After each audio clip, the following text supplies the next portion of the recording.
Hello students, today discuss new chapter molecular basis of inheritance। molecular basis of inheritance में हम जो है आप DNA RNA के बारे में पढ़ेंगे। तो अगर हम इसमें फर्स्ट पॉइंट पढ़ेंगे DNA, फिर उसके बाद इसमें कुछ जेनेटिक मटेरियल्स के बारे में पढ़ेंगे, फिर RNA वर्ड, फिर रिप्लिकेशन, फिर ट्रांसक्रिप्शन क्या होता है, जेनेटिक कोड क्या होते हैं, फिर translation, regulation of gene expression, फिर उसके बाद ह्यूमन जीनोम प्रोडक्ट और फिर DNA फिंगरप्रिंटिंग। तो इतनी चीज़ें 10 पॉइंट्स जो हैं हम इस चैप्टर में पढ़ेंगे मॉलिक्यूलर बेसिस ऑफ इनहेरिटेंस में। तो इन द प्रीवियस चैप्टर, पिछले चैप्टर में आपने जो है पढ़ चुके हैं। You have learn that inheritance of pattern and genetic basis of such pattern at the time of Mendel, the nature of those factors regulating the pattern of inheritance was not clear। पिछले chapter में Mendel का जब आपने पढ़ा था तो वहाँ पर जो है पूरी तरह से जो है जो इनहेरिटेंस का पैटर्न था वो क्लियर नहीं था। तो इसको हम यहाँ पर क्लियर करेंगे कि आखिर कैसे होता है। तो यहाँ पर अगर हम बात करें, कुछ पॉलीमर्स पाए जाते हैं न्यूक्लियोटाइड के, न्यूक्लिक एसिड के, जिससे अगर हम बात करें डीएनए का फुल फॉर्म होता है डीऑक्सीराइबोन्यूक्लिक एसिड। फिर उसके बाद आरएनए की बात करें तो राइबोन्यूक्लिक एसिड को हम आरएनए बोलते हैं। ये दो टाइप के न्यूक्लिक एसिड प्रेजेंट होते हैं जो लिविंग सिस्टम में पाए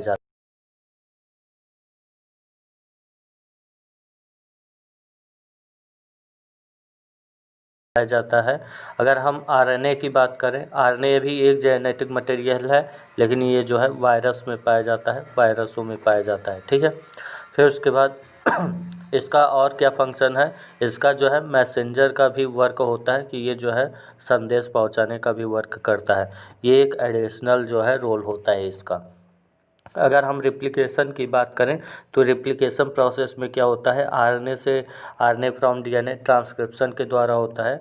फिर जेनेटिक कोड को डिटरमाइन करने के लिए हम लोग जो है sequence of amino acid in proteins या फिर प्रोसेस में प्रोटीन सिंथेसिस करते हैं। प्रोटीन सिंथेसिस मीन्स हो गया ट्रांसलेशन सॉरी फिर उसके बाद हम elementary basis of their regulation की बात करें तो वहाँ पर भी इस प्रोसेस को हम पढ़ते हैं। फिर उसके बाद आते हैं हम जो है यहाँ पर, तो the determination of complete nucleotide sequence of human genome during last decade has set in a new era of genomics. और जब ये प्रोसेस होता है तो जीन का एक हमें नया प्रोसेस देखने को मिलता है। अब यहाँ पर हम बात करेंगे डीएनए के बारे में। डीएनए एक लॉन्ग पॉलीमर ऑफ डीऑक्सीराइबोन्यूक्लियोटाइड होता है। अगर हम डीएनए के लेंथ की बात करें तो इसको जो है यूजुअली हम डिफाइन कर सकते हैं किस फॉर्म में, नंबर ऑफ न्यूक्लियोटाइड या फिर पेयर ऑफ न्यूक्लियोटाइड के बारे में, जो है बेस पेयर के बेस पे भी हम इसको डिफाइन कर सकते हैं कि ये कितना प्रेजेंट होता है। फिर उसके बाद अगर हम इसके करेक्टरिस्टिक की बात करेंगे तो करेक्टरिस्टिक ऑर्गेनिज्म की बात करें तो यहाँ पर एक बैक्टीरियोफेज है। बैक्टीरियोफेज को हम लोग जो है it is also known as 5×124। इसमें जो है टोटल 5386 न्यूक्लियोटाइड्स प्रेजेंट होते हैं। बैक्टीरियोफेज जो है लैम्डा की बात करेंगे तो बैक्टीरियोफेज लैम्डा में जो है टोटल 48,502 बेस पेयर्स प्रेजेंट होते हैं। एस्केरिकिया कोलाई की बात करेंगे तो इसमें 4.6 × 10⁶ बेस पेयर होते हैं। और अगर हैप्लॉइड कंटेंट की बात करते हैं ह्यूमन में, तो ह्यूमन में जो होता है डीएनए वो जो है 3.3 × 10⁹ बेस पेयर होता है। तो यहाँ पर अगर हम बैक्टीरियोफेज की बात करें तो बैक्टीरियोफेज 5×124 जिसको बोलते हैं वो 5386 न्यूक्लियोटाइड प्रेजेंट होता है। अगर हम लैम्डा की बात करें तो उसमें 48,502 base pairs are present and Escherichia coli are 4.6 × 10⁶ base pairs are present and haploid content of human DNA is 3.3 × 10⁹ base pair present. They are discussing structure of polynucleotide chain. So let us recapitulate the chemical structure of polynucleotide chain, जिसमें हम RNA या फिर किसकी बात करेंगे, DNA के बारे में बात करेंगे। अब न्यूक्लियोटाइड के जो होते हैं वो मेन 3 कंपोनेंट्स होते हैं। फर्स्ट यहाँ पर जो है 3 कंपोनेंट मेन होते हैं, नाइट्रोजिनस बेस, पेंटोज शुगर और पेंटोस शुगर में ही जो है राइबोज, आरएनए के केस में जो है राइबोज होता है और डीएनए के केस में डीऑक्सीराइबोज होता है। और थर्ड ग्रुप है फास्फेट ग्रुप। तो यहाँ पर 3 मेन कंपोनेंट मिलते हैं यहाँ पर आपको देखने को। फर्स्ट जो होता है वो होता है कौन सा, first is A nitrogenous base, second is a pentose sugar and third is a phosphate group. यहाँ पर 3 ग्रुप, मेन ग्रुप मिलते हैं। और यहाँ पर अगर हम बात करें, there are two types of nitrogenous base. First is a होता है प्यूरिन की बात करते हैं तो purine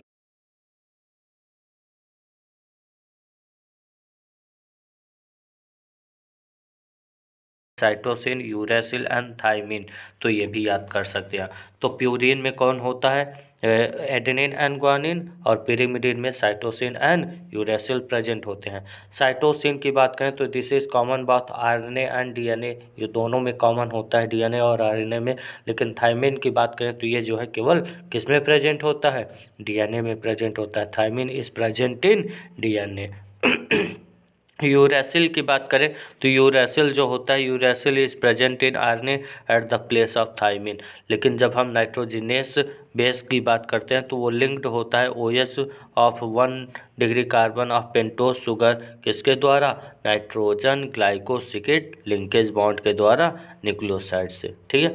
such as adenosine and deoxy adenosine, guanosine और डीऑक्सी ग्वानोसिन की बात करें तो साइटिडीन, या फिर साइटिडीन को हम लोग क्या बोलते हैं, cytidine is also called as deoxycytidine and uridine और डीऑक्सीथाइमिडीन बोलेंगे। वैन फॉस्फेट ग्रुप की बात करें तो फॉस्फेट ग्रुप लिंक होता है OH bond of 5 degree carbon of nucleoside through phosphoester linkage की तरफ, अ करेस्पॉन्डिंग न्यूक्लियोटाइड और deoxy nucleotide depending upon the type of sugar present. ये डिपेंड करता है कि उसमें किस टाइप के शुगर प्रेजेंट होते हैं। अगर हम बात करें न्यूक्लियोटाइड के लिंक्ड कैसे ये लिंक्ड होते हैं, तो हमेशा याद रखो जब 2 न्यूक्लियोटाइड के लिंक की बात करते हैं तो वो 3:5 की तरफ होगा हमेशा। फास्फोडाइस्टर लिंकेज की बात करें तो 2 फॉर्म में डाई न्यूक्लियोटाइड होते हैं। मोर न्यूक्लियोटाइड कैन बी जो ज्वाइंट होते हैं वो पॉलीन्यूक्लियोटाइड चेन से ज्वाइन होते हैं। तो यहाँ पर अगर हम बात करें कुछ पॉलीमर ऐसे भी होते हैं, एक तरफ क्या होते हैं, फ्री होते हैं। जैसे अगर हम बात करें फास्फेट मोइटी 5 शुगर का तो refer to as 5 polynucleotide chain. At the other end of polymer sugar has a free 3 OH of 3 carbon of group which is referred to as 3 end of the polynucleotide chain. And the backbone of polynucleotide chain is formation of is due to the sugar and phosphate. The backbone of polynucleotide chain ये क्या करता है, form करता है sugar और phosphate का। Nitrogenous bases की बात करें तो ये लिंक्ड होता है शुगर मोइटी से, जिसको फ्रॉम कहाँ से, बैकबोन से, जिससे फिगर 6.1 आप देख सकते हैं। अब यहाँ पर आप देख सकते हैं कि जो फॉस्फेट ग्रुप है वो किधर है, 5 फॉस्फेट ग्रुप जो है वो 5th नंबर कार्बन से ऐड है। मतलब यहाँ पर अगर हम काउंट करें तो 1 2 3 4 5। तो यहाँ पर अगर हम बात करें जैसे अगर हम कार्बन के काउंटिंग की बात करते हैं तो जो हमारा कार्बन होता है तो वो किस कार्बन से ऐड होता है, 5th कार्बन से।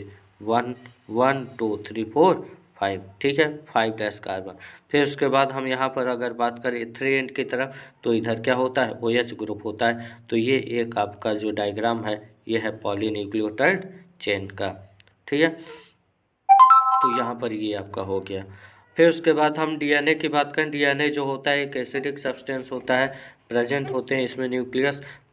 फर्स्ट टाइम इसको आइडेंटिफाई किया था किस साइंटिस्ट ने, फ्रेडरिक माइकर ने 1869 में इन्होंने जो है इसको डिफाइन किया था, फर्स्ट टाइम आइडेंटिफाई किया था जो है फ्रेडरिक माइकर ने। और इसका नाम क्या दिया, नाम दिया न्यूक्लिन। नाम क्या देते हैं, न्यूक्लिन नाम देते हैं।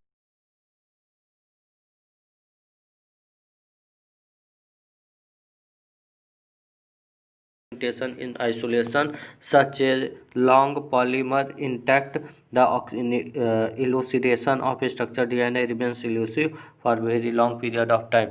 तो 1953 में जेम्स वाटसन और फ्रांसिस क्रिक 1953 में James Watson and Francis Crick जो है एक्सरे बेस पर डिफ्रैक्शन डाटा प्रोड्यूस किए। और Maurice Wilkins and Rosalind Franklin की बात करें तो इन्होंने जो है प्रपोज किया था किस चीज़ को, डबल हेलिक्स मॉडल को इन्होंने प्रपोज किया था, डीएनए के डबल हेलिक्स मॉडल को। फिर उसके बाद one of the hallmarks of the preposition was base pairing between two strand of polynucleotide chain. और यहाँ पर प्रपोजिशन की बात करेंगे तो यहाँ पर क्या होता है, ऑब्जर्वेशन होता है और इसको हम बोलते हैं Erwin Chargaff's rule, double standard DNA. इस रेशियो में क्या होता है कि एडेनिन थाइमिन से जुड़ा होता है, ग्वानिन साइटोसिन से जुड़ा होता है, दोनों इक्वल एक दूसरे की तरफ क्या होते हैं, ऐड होते हैं। बेस पेयरिंग की बात करें तो वेरी यूनिक प्रॉपर्टी होती है पॉलीन्यूक्लियोटाइड चेन का, they are said to be complementary to each other and therefore the sequence of bases in one strand is known as sequence, other strand can be predicted and the each strand from a DNA, let us call it as a parental DNA. These are also called as parental DNA, act as template for synthesis of new strand. यहाँ पर क्या होता है कि synthesis होता है एक नए स्ट्रैंड का। और यहाँ the two double stranded DNA जिसको हम लोग क्या बोलते हैं, डॉटर डीएनए भी बोलते हैं, वो प्रोड्यूस करते हैं आइडेंटिकल एंड पेरेंटिकल डीएनए मॉलिक्यूल को। क्यों? क्योंकि जेनेटिक इम्प्लीमेंटेशन जो होता है स्ट्रक्चर ऑफ डीएनए का बहुत ही क्लियर होता है। अब यहाँ पर मोस्ट इम्पॉर्टेंट पॉइंट दिया है जो बहुत ही इम्पॉर्टेंट है, यहाँ पर दिया है जो है डबल हेलिक्स मॉडल के कुछ फीचर्स दिए हुए हैं, साइलेंट फीचर्स। जैसे अगर हम फर्स्ट पॉइंट की बात करें तो फर्स्ट पॉइंट में क्या है, it is made up of two polynucleotide chain where the backbone is constituted by sugar phosphate. यहाँ पर ये किससे जुड़ा होता है, शुगर फॉस्फेट से, वो भी प्रोजेक्ट के इनसाइड। सेकेंड पॉइंट है the two chains have anti parallel polarity. अब यहाँ पर दो चेन के बीच में एंटी पैरेलल पोलैरिटी होता है, इसका मतलब ये है कि जो चेन की पोलैरिटी है वो 5:3 एंड है और अदर दूसरा जो है वो क्या है 3:5 एंड है। तो ऐसे भी हम इसको देख सकते हैं, ठीक है। तो first is A 5:3 and, second is a 3:5 and की तरफ होता है। फिर उसके बाद अगर हम बात करें द बेस, थर्ड पॉइंट का, the bases in two strands are paired through hydrogen bond forming base pair. यहाँ पर बेस पेयर का फॉर्मेशन होता है और एडेनिन फॉर्म करता है दो हाइड्रोजन बॉन्ड को थाइमिन अपोजिट स्ट्रैंड में जो होते हैं एक दूसरे के।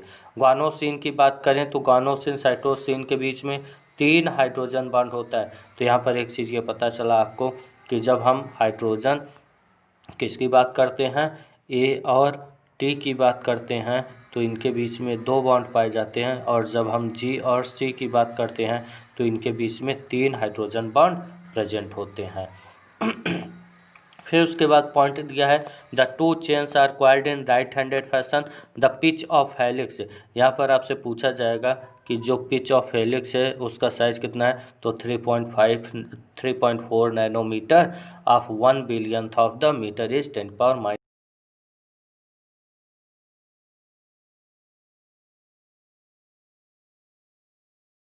कुछ आपको ग्राफ दिया हुआ है। फिर उसके बाद अगर हम बात करें next point, the plane of one base pair stack other the double helix in addition of hydrogen atom. यहाँ पर क्या होता है, हाइड्रोजन बॉन्ड का एडिशन होता है जो स्टेबिलिटी को क्या करता है, बढ़ाता है हेलिकल स्ट्रक्चर में। फिगर जो है 6.3 आप देख सकते हैं, 6.3 फिगर में आप ये देख लीजिए। यहाँ पर बेस पेयर्स प्रेजेंट है, शुगर फॉस्फेट बैकबोन प्रेजेंट है, एडेनिन थाइमिन से जुड़ा है, ग्वानिन साइटोसिन से ऐड है। अब यहाँ पर मोस्ट इम्पॉर्टेंट पॉइंट यहाँ पर है कि जब हम बात करते हैं प्रपोजिशन का, proposition of double helix structure of DNA, तो proposition of double helix structure of DNA and simplicity in explaining the genetic implication become revolution. तो एक साइंटिस्ट थे फ्रांसिस क्रिक। फ्रांसिस क्रिक ने क्या किया कि फ्रांसिस क्रिक ने जो है प्रपोज किया जो है किसको, फ्रांसिस क्रिक ने जो है प्रपोज किया central dogma of molecular biology को, central dogma of molecular biology को। यहाँ पर क्या होता है, डीएनए से आरएनए बनता है और आरएनए से प्रोटीन। तो यहाँ पे एक दिया है कि जब डीएनए का हम रिप्लिकेशन कराते हैं, ट्रांसक्रिप्शन कराते हैं, ट्रांसक्रिप्शन कराए तो मैसेंजर आरएनए बना, ट्रांसलेशन कराए तो प्रोटीन बना। लेकिन इसी मैसेंजर आरएनए का अगर हम रिप्लिकेशन कराते हैं, यहाँ पर मैसेंजर आरएनए इसका डीएनए का रिप्लिकेशन करा देते हैं, तो फिर वही अपोजिट डायरेक्शन बन जाता है। फिर उसके बाद अगर हम बात करें सेंट्रल यहाँ पर नेक्स्ट पॉइंट का, तो यहाँ पर अगला पॉइंट दिया है पैकेजिंग ऑफ डीएनए हेलिक्स। तो इसको जो है हम नेक्स्ट टर्म पे देखेंगे। बाकी जो अभी आज हमने आपको डीएनए के बारे में बताया, इसमें कोई अगर डाउट होता है आपको तो आप पूछ सकते हैं। धन्यवाद।